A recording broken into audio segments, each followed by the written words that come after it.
problem is basically all these different iPhones, right? You got an iPhone 6, you got an iPhone 8, you got an iPhone X, you got an iPhone, 3, whatever. These are all running a pretty narrow band of software versions. And so these guys go, if they want to target, for example, Android phones, like Google phones, like a Samsung Galaxy or something like that, there's like 1 billion different phones made by 1 billion different people. Half of them are completely out of date.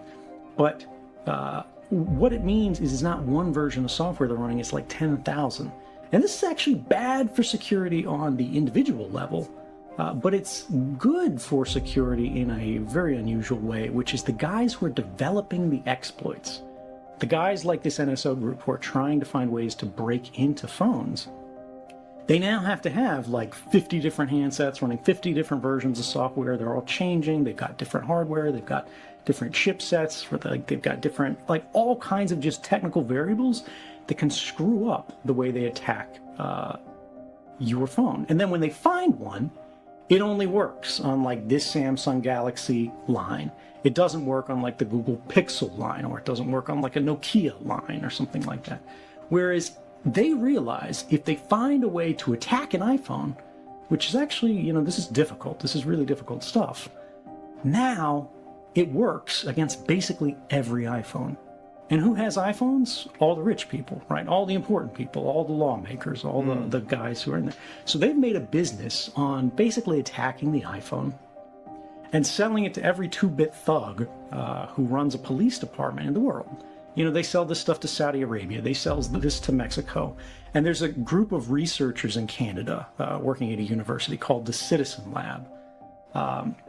And these guys are really like the best in the world at tracking what NSO Group is doing. If you want to learn about this stuff, the real stuff, look up Citizen Lab and the NSO Group. And what they have found is all the people who are being targeted by the NSO Group, the classes of people, the countries that are using this. And, it's not like the local police department in Germany trying to bust up, a terrorism ring or something like that. It's the Mexican government spying on the head of the Mexican opposition, or trying to look at human rights defenders who are investigating like student disappearances, or it's people like the friends and associates of Jamal Khashoggi, who was murdered by the Saudi government, or it's people like dissidents in Bahrain. And these like petrostates, these bad actors nationally, will pay literally tens of millions of dollars each year just to have the ability to break into an iPhone for a certain number of times, because that's how these guys do it. They sell their business plan. They go, we'll let you break into any iPhone just by basically sending a text message to this phone. All you need to find is the phone number of a person who's running an iPhone, and we will exploit something. Like the easiest forms of exploit, or rather the easier types of exploits, are where they send you a text message, right? And it'll be like an iMessage or something like that. And it's got a link in it that'll be like, oh gosh, terrible news, your buddy's father just died, and we're making funeral arrangements. Are you going to be there? It's the day after tomorrow. And when you click the link for the funeral arrangements, it opens your web browser. And the web browser on your phone is always the biggest, most complicated process in it, right? There's a zillion lines of code in this, as opposed to an instant messenger where there's fewer lines of code in it. And they'll find one thing in that where there's a flaw that lets them feed instructions, not just to the browser, but basically escape the little sandbox that the browser's supposed to play in. That's supposed to be safe, where it can't do anything too harmful. And it'll run out of this sandbox, and it'll ransack your phone's like hardwired operating system, the system image. It'll like give them privileges to do whatever they want on your phone, as if they are you, and then as if they have a higher level of privilege than you. They have system level privileges to change the phone's operation permanently, right? And this is the problem, is on the phone. You can replace the phone, right? And they'll lose access to that. But if they've already used that to gain the passwords that you use to access, your iCloud or whatever, when they have control of the phone, they've already got your photo roll, right? They've already got your contact list. They already have everything that you've ever put in that phone. They already have all your notes, they already have all your files, they already have everything that's in your message history, right? They can pull that out immediately. And now, because they have, all your contacts and things like that, they see that phone stop being active, they know you've changed your phone number. All they have to do is find the new phone number, and then they can try to go after you again. The benefit is, with that old style of attack, if you get that message and you don't click that link, you're somebody in a vulnerable class, right? You've had these kind of attacks against you before. It looks suspicious. You don't know who this person is. The number isn't right, something like that. And you save that link. You don't click the link. You don't do anything with that link, but you send it to a group like Citizen Lab. They can basically use that link to basically use like a dummy phone, like a sort of a Trojan horse, to go to the site that would attack your phone and catch it. And this is what the sort of process that all of their research is based on. There are other more advanced types of attacks that actually don't have these defenses against them that are far more scary. But the bottom line is... Can I stop you for a second? Yeah. What is Citizen Lab? Citizen Lab, you just said? Yeah, the Citizen Lab is the name of this research group at the university in Canada who basically studies state-sponsored and corporate malware attacks against civil society. It's run by a guy named Ron Deibert, I believe.